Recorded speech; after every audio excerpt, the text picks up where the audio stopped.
Hey, happy draft day. Happy middle draft day because yesterday was the NFL draft. Today is the WWE draft. It's Rumor Innuendo. It's Friday. I'm Dominic D'Angelo of SEScoops.com, adfreeshows.com, and Robert Karpelis is here as well. WWE Creative _ish.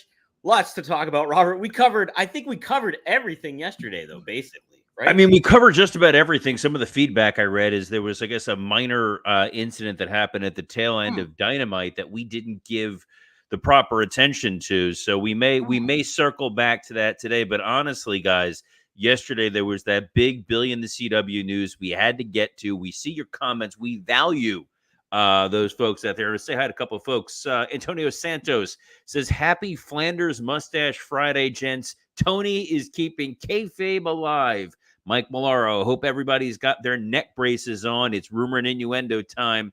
And Joseph Wade Walters is hitting us with a very simple morning, gentlemen. That's the kind of class you get from a fine Oklahoman, an Oklahomite. We've got a lot of stuff to talk about. We're gonna talk WWE draft. We're gonna talk, I guess, NFL draft. Because it's the unavoidable tiny flailing elephant in the room, and that's Tony Khan. Yes. So, Robert, I was literally chomping at the bit yesterday to talk about it, and today we get to talk about it. Is the Tony Khan getting attacked by the Young Bucks? It went down. You got all your swears out on Wrestle Roast, which is up now. Yeah, there was no way for me to be able to first tackle that without a lot of profanity. fully gonna own that. Fully gonna admit that. Here's the thing. I'm glad we waited a day. I've always said this for years. Whenever I've done shows, it's like marks make knee-jerk reactions. Smart fans sit and they look at the board and they see where are the chess pieces. And when Tony engaged in the segment that he engaged in, you realize it's the day before the NFL draft. My favorite part of the National Football League draft, by far, is every year they cut to the Jacksonville Jaguars war room. And I have been in draft war rooms before. When I was at the Florida Panthers, I was in our NHL war room, so I know the vibe that's in there. And they would show the brain trust, the staff that's there, and then Tony sitting off by himself, no one talking to him, no one looking at him. He's got a notebook in there where he's probably doodling, and it is so uncomfortable. And it was my favorite part of the NFL draft every year until this year, Dom. But first, like Julie Chen on Big Brother, but first, we'll address the end of Dynamite. I know you have strong thoughts on this, Mr. D'Angelo, so I'm going to give you the rope and let you hang yourself. Yeah, absolutely. Let me hang myself because, still, I'm unabashedly against them ever airing the footage in the first place. I thought it was like low rent. I thought it was not going to pay off dividends, and it's just not productive for what you're trying to do. You're featuring a big star that you no longer have is the primary thing.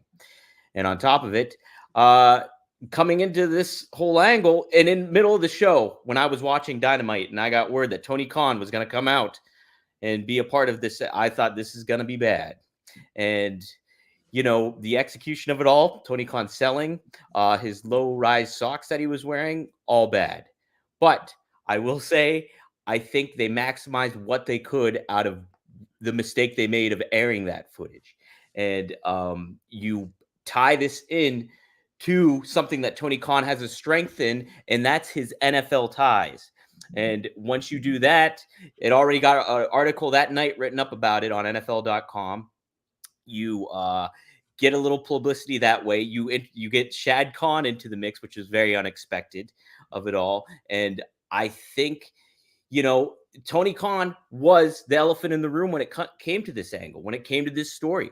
He overshadowed a lot of what the airing the footage was. Yes, this was something that seemed counterproductive, and he's not really, and he's standing by it. And so you bring him out, you bring that Charlie Brown rain cloud out there, and you rip the Band-Aid off. and you try to make the most of what you did with that. Now, I don't think he thinks it's as a mistake like I do or anything to that effect, but I do think what they did was effective and productive in the aspect that they're getting eyes on the product, they're getting it talked about, and we saw that too later on in the draft on Thursday. So I guess that's pretty much how I wanted to express what I feel about it. And I do think overall we'll wait and see how this pans out for Jack Perry too. But those were my big takeaways. I praise them for doing what they did with it. I think maximizing what they could out of it. All right.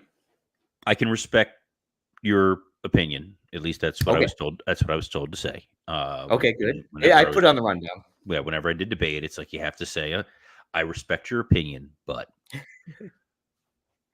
I understand why they aired the footage. They aired the footage out of a sense of genuine desperation. It's borderline pathetic in some regards because it was the in case of emergency break glass, we're going to show this taboo footage because we need eyeballs. You need eyeballs on a show where you have a ton of recognizable stars and talent. This was a Monday Night War tactic. This is something Bischoff would have done. This is something Vince would have done in the I'm fighting for my life. I need somebody to tune in and watch this. We've litigated this constantly. To get to the storyline that you were getting to get to this idea that Jack Perry was exiled, he was sent out to Japan, he was kicked to the curb. The audience already knew the story.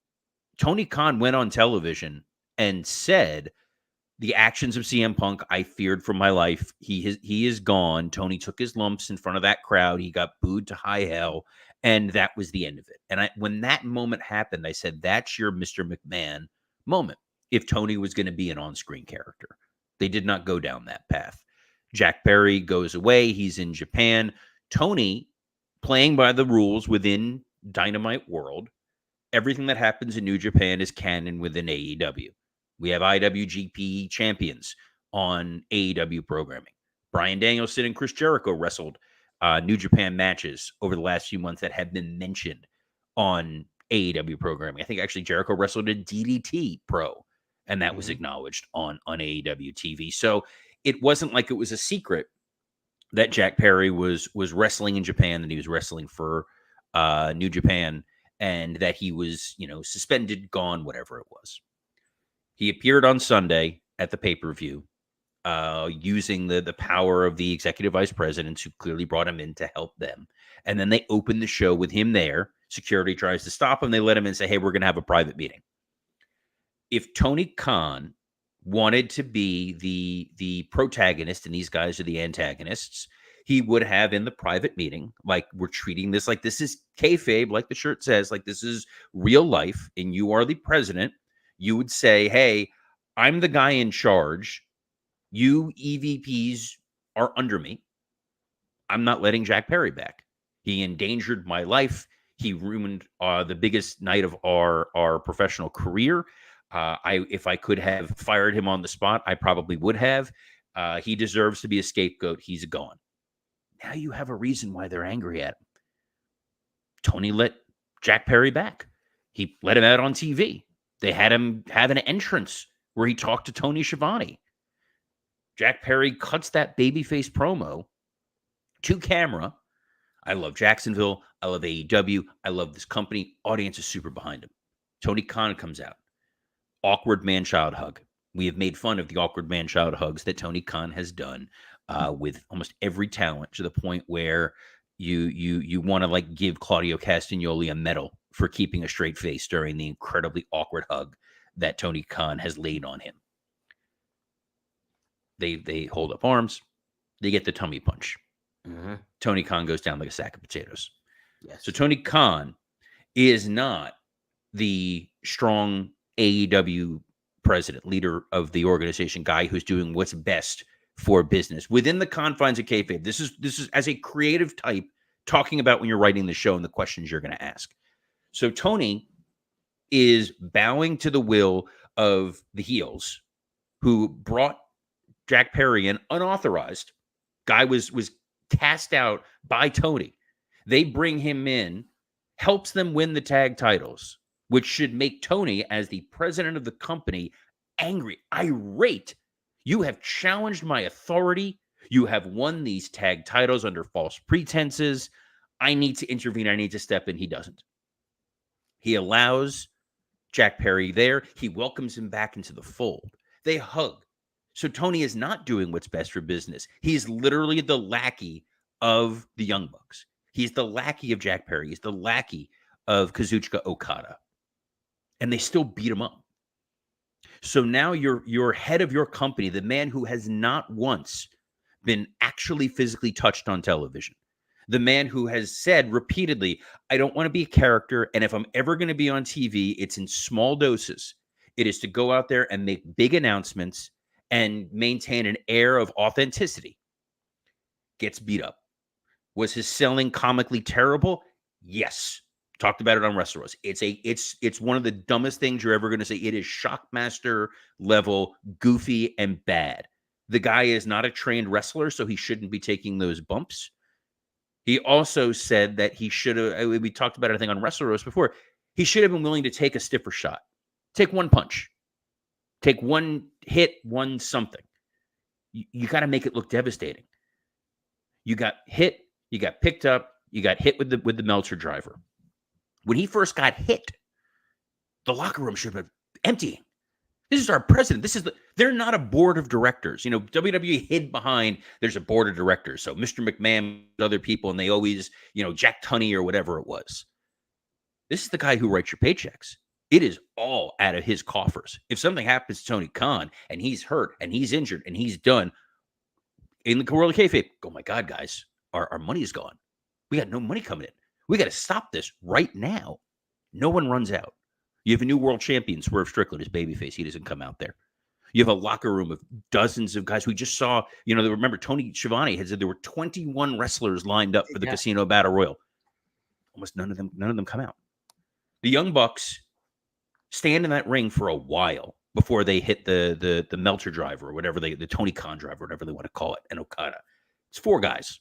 You can overpower 4 guys. It's not the NWO when there were 15 guys and they had baseball bats and they had chains and they had chairs. And you're like, look, I'm not going to risk my life in that instance. But at the same time, I know that Ted Turner's writing the checks.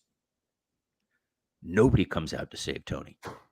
After they've left, the only people who trickle out are the literal stars of catering. It is mostly people it's like, oh, the guys who are there for Rampage. No big names come out there. The only name that comes out there is Shad Khan, his father, who we have not seen on AEW television. So you've now broken the glass of we're physically touching Tony Khan. We've broken the glass of Shad Khan is now existing within the world of AEW. Doesn't seem super concerned either. He's looking around, but he didn't run out there immediately. The show ends. It's embarrassing. It's weird. It's goofy. It's we're trying to tell a story here. Fine. Kenny Omega's showing up next week. Fine. When Tony Khan was wearing the neck brace for the NFL draft footage, it was treated as a joke. This is your most serious angle you've ever run in the history of all elite wrestling. Someone has attacked your president. Your president, who, by the way, when he feared for his life, met a terrible, stupid all-in footage where it was a minor scuffle, and he immediately fired CM Punk, and he immediately suspended Jack Perry. So you're expected to believe this is how he's going to respond. There's no retaliatory action. There's no notices that the Young Bucks have been fired in the world of kayfabe. There's no notices Kazuchika Okada is gone. There's no notices that Jack Perry is gone. And it's not because Tony Khan is in a hospital clinging for life, like he's in a coma. He's there at the NFL draft. He's wearing the neck brace. Rich Eisen on the NFL Network, when they cut to them, is making a joke about how Tony Khan is there, how brave he is because he took a pile driver the night before, but he's in the war room. He kind of kayfabed it, though. I will say, he kind of kayfabed it, but it's the kind of kayfabe that you do when it's little tongue in cheek, but it's like yesterday was take your child to work day. If your kid went to work with you yesterday and he was a Harry Potter fan and he had a wand and he's pretending to be a wizard and people are playing along, That's the same vibe Rich Eisen gave. Pat McAfee and his group destroyed Tony Khan in about a 45 to 50-second clip. It's Pat making a joke about him wearing the neck brace. And then he's pointing out, you got Tony, you got his dad with his goofy mustache. Then you got the real football people sitting right next to him, looking over, going, and he cursed. I'm not going to do it. He's like, what the F is going on here? Because you know that the guys in the Jaguars organization are like, are you kidding me? We don't want to deal with this. We don't want to worry about this. And then one of the guys on his own panel starts to say, hey, no, Mad Mel, a parody of Mel Kiper Jr. Yeah. If you're selling this gimmick, don't move your neck around. Like you're not even playing the role properly if you're trying to keep kayfabe. I'm all for keeping kayfabe. I'm a huge Andy Kaufman mark. I loved when the stuff he did with Lawler on Letterman. I loved blurring the lines a little bit. This did not get any sort of positive reception after the NFL draft. Friends of mine who saw it, who to what's going on, thought it was goofy and funny. Friends of mine who don't were like, this is so stupid and embarrassing.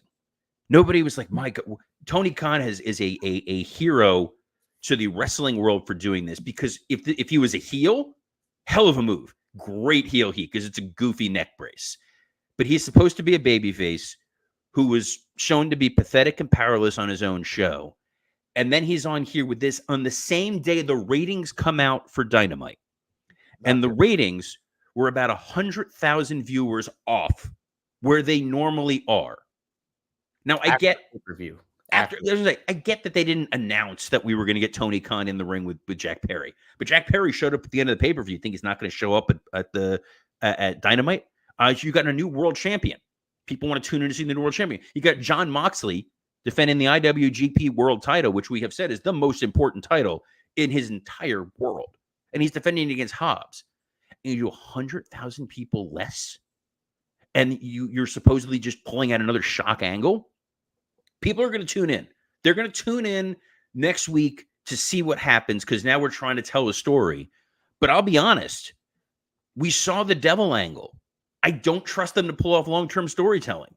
So we're going down this path, and there is no confidence that they're going to stick the landing. I completely agree with the aspect of the storyline, how it got played out, the execution of it all, in regards to their reputation of not staying consistent and having that week in and week out. The confidence that they have instilled in anyone is extremely low about keeping this consistent and staying on course with it all. So I'm with you on that. I do think from the aspect of getting eyes on the product, it got it. And yeah, the criticism that came with, Pat McAfee and tongue-in-cheek stuff with Rich Eisen, kind of overall, like, yeah, okay. Yeah, we get your plan. We'll play along a little bit. But I think the aspect still you're getting there. You're getting the word out about it as much as you can, making the best of a bad situation. It really will depend on the follow through of it all. And it becomes less about what you're doing and more about how you're doing it. So again, I go back to the Monday Night Wars. WCW would do stuff to get eyeballs and attention. Here's Karl Malone. Here's Jay Leno. We're going to go on the Tonight Show. We're going to do an angle. Hogan's going to be on Larry King, and we're going to do an angle. It was all short term. People didn't stick around. The idea is we're I'll put it in enterprise in business terms. Like years ago with Best Buy, the new DVD would come out. If kids remember what DVDs are. And they'd put it really, really cheap as a stalking horse. Like, hey, this DVD is only $30. The week it comes out, it's $9.99. But we want to get you in the store because you're going to buy 15 other things. The idea here is, hey, we're going to get you to tune into Dynamite because you want to see what's going to happen with this crazy Young Bucks Tony Khan stuff. But we want you to stick around and see the rest of our products, the rest of our show. You become hooked. You stay a fan. I totally get it. I'm all in on that. I love that idea. When they showed that footage on that episode, you still had your other big stars. You had Swerve. You had Ospreay. You're trying to say, like, this is the other stuff you should be tuning in for. And they didn't stick around. So that trick didn't work. We're trying that trick again. And if it doesn't work this time, where do you go? It's a fair point. It's a very fair point because, yeah, it is something that you could kind of maybe build something off of. But if you don't stay consistent with it, like AEW hasn't done, then, what is the point of it all? What is the point? Are you I going to guess we make probably should have talked about this yesterday. I guess there was some stuff to talk about outside of the rest of the show. right? That was look, guys. I know what you're thinking. Robert may have been a little stiff, and if you're looking to be a little stiff this weekend, can we recommend our friends at Blue Chew? This episode is sponsored by Blue Chew. Let's talk about sex. Guys, remember the days when you were always ready to go? Now you can increase your performance and get that extra confidence in bed. Visit BlueChew.com. Blue Chew is a unique online service that delivers the same active ingredients as Viagra, Cialis, and Levitra, but in chewable tablets and at a fraction of the cost. You can take them anytime, day or night, so you can plan ahead or be ready whenever an opportunity arises. The process is simple. Sign up at BlueChew.com, consult with one of their licensed medical providers, and once you're approved, you'll receive your prescription within days. The best part, it's all done online. No visits to the doctor's office, no awkward conversations, and no waiting in line at the pharmacy. Guys, you pop one of these Blue Chew, you're going to be stiffer than Tony Khan's neck at the NFL draft, and your partner is going to thank you. They're not going to give you the weird side eye that Shad was given. You're not going to get mocked by Pat McAfee for your stiffness because Blue Chew wants to help you have better sex. Discover your options at BlueChew.com. Chew it and do it, and we've got a special deal for our listeners. Try Blue Chew free when you use our promo code RUMOR at checkout. Just pay $5 shipping. That's BlueChew.com, promo code RUMOR. To receive your first month free. Visit BlueChew.com for more details and important safety information. And we thank Blue Chew for sponsoring this episode of Rumor and Innuendo. Thank you, Blue Chew. And speaking of blue, let's talk about the Blue brand airing tonight on SmackDown. Seamless. WWE Draft. We had the NFL Draft. WWE Draft time. Night 1. Yes, somebody already drafted one of the W's, apparently. That's why it's the WE Draft. That's it. Exactly. See, thank you. See, that was up for grabs, too. But we have a list of names that are eligible names tonight for the draft. AJ Styles, Alba Fire, and Isla Dawn.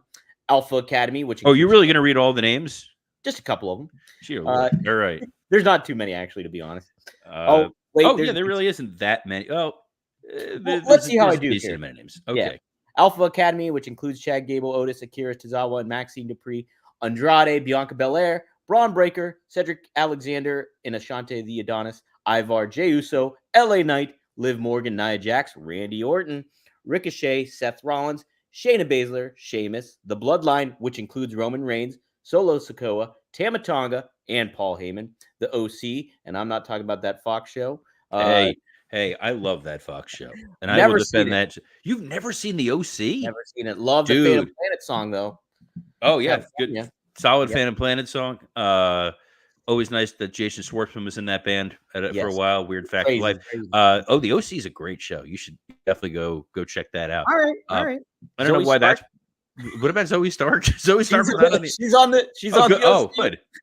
And then the NXT superstars will be eligible to be drafted. Yeah. Quite the pool there, Robert. What do you think? What's going to happen here tonight? What's going to happen? Well, the part of the problem when you do the draft over 2 nights is you really can't get a full visual into what the brands look like. I'm surprised the Bloodline is one cohesive unit, one group. I feel like Netflix is going to want big names for their rollout. Roman Reigns is a big name for that rollout. But that means you then got to move Jey Uso over to SmackDown, where he's going to be second fiddle to Cody Rhodes, because we know Cody Rhodes is not moving. Mm-hmm. If the Bloodline moves over to Raw and you still have Damian Priest there and theoretically the Judgment Day there, you've now got your 2 huge stables on the same show. So I guess by default, you kind of have to keep the Bloodline on SmackDown. I would be shocked if they move Alpha Academy, since Chad Gable is feuding with Sami Zayn. And I think that they have a lot more to do over on Raw, especially if you split them up with the Creed brothers. You need a lot of those different folks around there. They're going to want to do some splashy moves. So maybe this is a way to move Bianca Belair and the Street Profits over to Raw, because you can't separate Street Profits and Bianca, but it does get the Street Profits away from Bobby Lashley, Mhm. assuming that they're not considered a singular unit, but we don't know. Um, Honestly, until you can look at the full picture and figure out where we're going, it's very tough to say here's the definitive move, because you want to keep USA happy. At the same time, you want to keep Netflix happy. And I think the shift that I expected was Cody back on Raw and Judgment Day over on SmackDown. Mhm. We're not getting that. So if Cody has to stay on SmackDown and Damian Priest has to stay on Raw, these are kind of the rules in the world that you have to play with.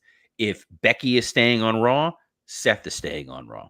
They're not going to split up a husband and wife. Yes, Seth is off TV for a little while, but when he does come back, they've always made a point of we don't like to break up couples.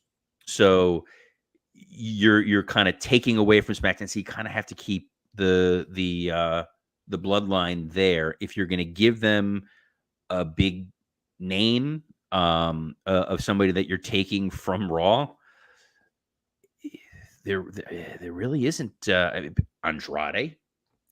Maybe. AJ, LA Knight. Well, AJ's already on SmackDown. LA Knight's already on SmackDown. So Oh, you're you're not talking about moving a going to big SmackDown. I'm moving a sorry. big name over from Raw to SmackDown. No, I And it got kind of makes the courting of Braun Breaker and Jade Cargill ridiculous, you. Mhm. since they were only on there for like a couple months.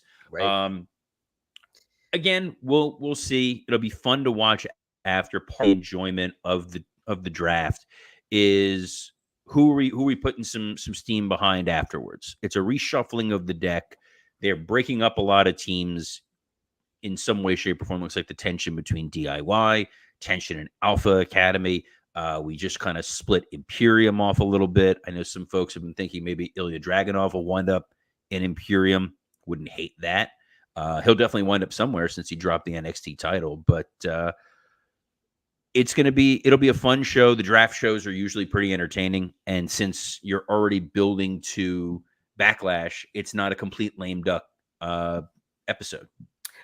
Let me ask you this: from a kayfabe standpoint, though, like, shouldn't the Bloodline be drafted like to Raw, like overall? Well, it depends on who gets the number one draft pick. That's true, because SmackDown does have the first pick tonight. So SmackDown is the first pick. They're going to keep the Bloodline. why wouldn't you? Right. And then it becomes one of those. So SmackDown's taking that.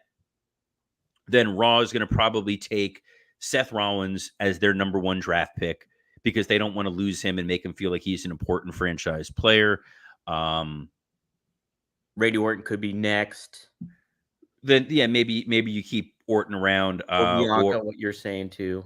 Or Bianca. You know, that's part of the challenge that you have within kayfabe. You have to make the folks seem important. We'll break it down on Monday, because that's where we're going to be on Monday. Because today, man, we somehow ran out of time. I don't know what happened to the time. It's almost like someone talked ad nauseum. I for thought like we were 15 minutes straight. CW again. We covered Billy and the CW yesterday, but in case there's any late breaking Billy and the CW news this weekend, we'll be keeping our eyes open. Maybe we'll just have late breaking special episodes of Rumor and Innuendo dedicated just to that. Since Dom was up at 4:30 in the morning looking up robot flamethrower dogs, and posted this on social media. You can buy them for $10,000, guys. You can buy them for $10,000, or you can just throw $5 towards Blue Chew. We thank Blue Chew for sponsoring this episode. Use promo code Rumor. Dom, you had a busy ass day yesterday, my man. Thursday was nuts. It's my busiest day of the week all the time. And I recorded live with Rob Van Dam. And we had a special guest. It was YouTube sensation Renee Dupree was our special guest this past week. And we covered. I did see a minute of it. I clicked in. And caught a little of Rob and Renee. We covered plenty of ground on that one. It's a great episode. Lots of just introspective kind of stuff, and just being a fly on the wall almost kind of thing. I love doing that as a co-host, so it was nice. You can also check out Straight Talk with the Boss. Greg Gagne and Magnum TI recorded a new episode with them yesterday evening as well. We covered two legendary managers, Bobby Heenan and Jim Cornette. So be on the lookout for that. Yep. So that's going to be a doozy of an episode. That'll drop Tuesday. And obviously, RVD TV, go to there. New episode will drop Monday, 4:20 p.m. Eastern Standard Time. Robert, you got all the swears out on Wrestle Roast. Talk about that episode. We got some good plans in the future for that show as well too. So Kayfabe, my man. Kayfabe. But Kayfabe. that seems to be the word of the day. You can get your pair Kayfabe shirt at prowrestlingtees.com in the creative-ish page. Gonna actually do have a bunch of shirts up there. They're great. Wrestle Roast. Myself, Scott Chaplin, Dan St. Germain, and usually Mike Lawrence. Mike was busy working on a very secret comedy project that he'll be promoting at some point soon. We broke down and had breakdowns over the Tony Khan Tummy Punch, the WWE releases. We talked AEW Dynasty. It's a fun show to go listen. You can get that anywhere you listen to podcasts. Same place you can get the audio version of Rumor and Innuendo. Every Monday through Friday, it comes out iTunes, Spotify, and the like. Do me a favor. Do us a favor. If you go on the podcast app on your phone and just throw a 5-star review up there. We love to see it. Helps the algorithm or whatever. Let's Conrad know people are digging what we're doing. And that's what's important. And if you're digging what we're doing every Monday through Friday, you can join us at noon Eastern on the WWE Creative _ISH X account, the Dominic D'Angelo X account, the SE Scoops X account, the Podcast Heat X account. Podcast Heat is who makes this show possible, as well as on YouTube on Rumor and Innuendo and ad-free shows. We appreciate all the support, the positive notes that we get. We love getting to do this every Monday through Friday. Dom, I love getting to spend my lunch break with you, my man. Yeah, good times. It's always good times. Robert, what a bountiful discussion it was today, huh? Bountiful. Yeah, sorry. I seeped a little bit into lawyer mode there for a minute. It happens. We won't let that happen again. But on behalf of the still mustachioed Dominic D'Angelo, I'm Robert Karpelis. Best of luck in your future endeavors. Hi, diddly-o, neighbors.